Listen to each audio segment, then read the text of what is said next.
أعوذ بالله من الشيطان الرجيم بسم الله الرحمن الرحیم۔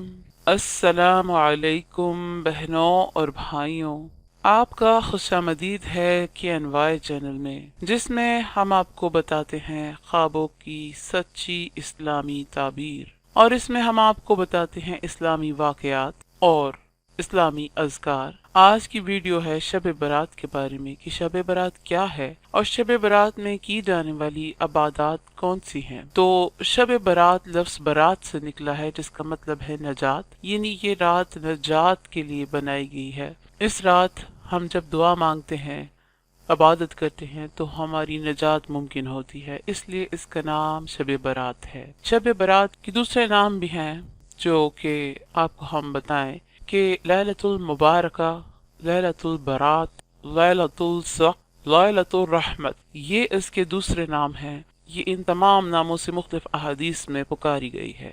اس رات کی کچھ خصوصیات ہیں جو کہ غالباً 5 ہیں، اور ہم آپ کو بتائیں گے اس ویڈیو میں کہ شب برات کی کیا کیا خصوصیات ہیں۔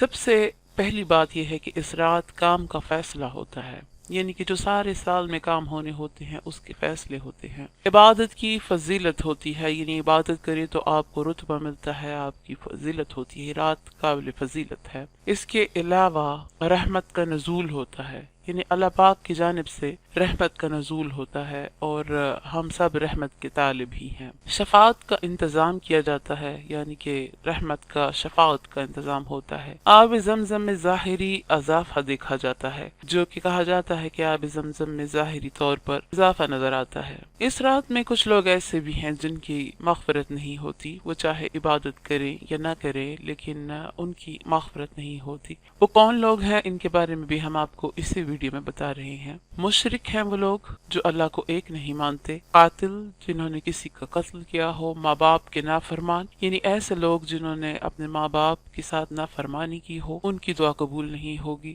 رشتہ توڑنے والے، یعنی کہ رشتہ داروں میں پھوٹ ڈالنے والے اور خود قطع تعلقی کرنے والے، بغض و عداوت رکھنے والے اور تکبر کرنے والے لوگ شامل ہیں۔ اس کے علاوہ شراب پینے والے اور زنا کرنے والے لوگ بھی اسی میں شامل ہیں، جن کی دعا قبول نہیں ہوگی یا جو بخشے نہیں جائیں گے اس رات بھی۔ تو ان حرکتیں کرنے والوں کو سوچنا چاہیے کہ کتنی سختی ہے ان کے بارے میں۔ حوالہ جات آپ کو دیں گے احادیث کا اس ویڈیو میں شب برات کے متعلق۔ سب سے پہلے ہم جس کی بات کریں گے وہ حضرت عثمان رضی اللہ تعالیٰ کی ہے، یعنی حضرت عثمان بن ابی العاص کے بارے میں ہے۔ فرماتے ہیں کہ رسول صلی اللہ علیہ وسلم نے فرمایا کہ 15ویں شب میں اللہ تعالیٰ کی طرف سے آواز لگائی جاتی ہے کہ کوئی مغفرت مانگنے والا ہے کہ میں اس کی گناہوں کو معاف کروں، ہے کوئی سوال کرنے والا کہ میں عطا کروں، ہر سوال کرنے والے کو میں عطا کرتا ہوں سوائے مشرک اور زنا کرنے والے۔ اخرج البہقی فی شب الایمان،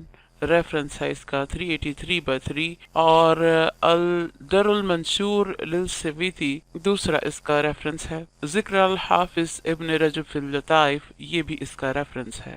دوسرا ریفرنس ہے حضرت ابو بکر صدیق رضی اللہ تعالیٰ کے بارے میں۔ حضرت ابو بکر صدیق رضی اللہ تعالیٰ فرماتے ہیں کہ نبی کریم نے فرمایا کہ نصف شعبان کی رات رحمت خداوندی آسمان دنیا پر نازل ہوتی ہے، پس ہر شخص کو بخش دیا جاتا ہے سوائے مشرک شخص کے یا جس کے دل میں کینہ ہو۔ حضرت عائشہ رضی اللہ تعالیٰ عنہ سے روایت ہے کہ میں نے نبی کریم صلی اللہ علیہ وسلم کو ایک رات بستر پر استراحت فرماتے نہ دیکھا، تو میں آپ کی جستجو میں نکلی، آپ کو بقی میں اس طرح پایا کہ آپ کا سر مبارک آسمان کی طرف اٹھا ہوا ہے۔ آپ صلی اللہ علیہ وسلم نے فرمایا، اے عائشہ کیا تمہیں اس کا خوف ہوا کہ اللہ اور اس کا رسول تم پر ظلم کرے گا؟ عرض کیا مجھے یہ خوف نہیں ہے، مگر میں نے یہ گمان کیا کہ شاید آپ کسی اور زوجہ کے پاس۔ تب آپ صلی اللہ علیہ وسلم نے فرمایا کہ اللہ عز و جل آسمان دنیا کی طرف 15ویں شعبان کی شب کو اپنی شان کے مطابق نزول فرماتا ہے، بس قبیلہ بنی کلب کی بکریوں کے بالوں کی گنتی سے زیادہ اللہ تعالیٰ مخلوق کو بخش دیتا ہے۔ اسی طرح حضرت ابو ہریرہ رضی اللہ تعالیٰ سے روایت ہے کہ جس نے نصف شعبان کی رات 12 رکعتیں پڑھی اور ہر رکعت میں 30 بار قل ہو اللہ احد پڑھا تو وہ قبر سے نکلنے سے پہلے جنت میں اپنا ٹھکانہ دیکھ لے گا اور اس کے گھر کے ایسے 10 اشخاص کی سفارش قبول کی جائے گی جو جہنم کے مستحق ہوں گے۔ حضور صلی اللہ علیہ وسلم نے خود اس رات کے بارے میں فرمایا کہ شعبان سے شعبان تک اموات لکھی جاتی ہیں، یہاں تک کہ آدمی نکاح کرتا ہے اور اس کے گھر اولاد پیدا ہوتی ہے حالانکہ اس کا نام مردوں میں لکھا جا چکا ہوتا ہے۔ اس کا ریفرنس ہے تفسیر ابن ابی حاتم 3287/10۔ اور اب ہم آپ کو اس رات کی وظائف بتائیں گے یا اس کی عبادات بتائیں گے کہ آپ اس رات میں کیا کیا عبادتیں کر سکتے ہیں یا کس طرح سے آپ عبادت کریں گے تو زیادہ ثواب ہوگا۔ پہلا طریقہ یہ ہے کہ اس شب میں عبادت کی نیت سے غسل کر کے 2 رکعت نفل تحت الوضو پڑھیں۔ ہر رکعت میں سورہ فاتحہ کے بعد آیت الکرسی 1 بار اور سورہ اخلاص 3 بار پڑھیں اور مغرب کے وقت ہی سے مشغول ہو جائیں تاکہ نامہ اعمال کی ابتدا اچھے کاموں سے ہو۔ غروب آفتاب سے پہلے 40 بار لا حول ولا قوت الا باللہ العلی العظیم پڑھیں تو اللہ تعالیٰ 40 برس کی گناہ بخش دیتا ہے۔ دوسرا طریقہ یہ ہے کہ اس شب میں قرآن شریف، درود شریف، صلاۃ، تسبیح اور دیگر نوافل ادا کریں، یعنی کہ اپنی کیپیسٹی کے بارے میں ہے کہ آپ کتنا قرآن شریف پڑھ سکتے ہیں، کتنا درود پڑھ سکتے ہیں، یا آپ کتنی صلاۃ و تسبیح کر سکتے ہیں یا کتنے نوافل ادا کر سکتے ہیں۔ تو یہ آپ کے اپنے اوپر ہے کہ رات کے حصوں کو بانٹ لیجیے اور سب کچھ پڑھیے۔ تیسرا طریقہ یہ ہے کہ 8 رکعت نفل نماز ادا کریں۔ ہر رکعت میں سورہ فاتحہ کے سورہ قدر 1 بار اور سورہ اخلاص 25 بار پڑھیں۔ ماخوذ فضیلت کی راتیں، یہ اس کا ریفرنس ہے، وہاں سے آپ کو یہ طریقہ دیکھ کر بتایا گیا ہے۔ چوتھا طریقہ یہ ہے کہ جو شخص شب برات کو 2 رکعت نفل اس طرح پڑھے کہ ہر رکعت میں سورہ فاتحہ کے بعد 1 بار کرسی اور 15 بار سورہ اخلاص پڑھے، اللہ تعالیٰ اس کو جنت میں مکان عطا فرمائے گا انشاءاللہ۔ 5واں طریقہ یہ ہے کہ 8 رکعت نماز ایک سلام کے ساتھ پڑھیں، یعنی کہ ایک ہی نیت کے ساتھ اکٹھی 8 رکعت پڑھیں، اور اس کا ثواب حضرت سیدہ فاطمہ الزہرا سلام علیہ کے حضور پیش کیا جائے تو حضرت سیدہ فرماتی ہیں کہ ایسے شخص کو جنت کی ضمانت دیتی ہوں۔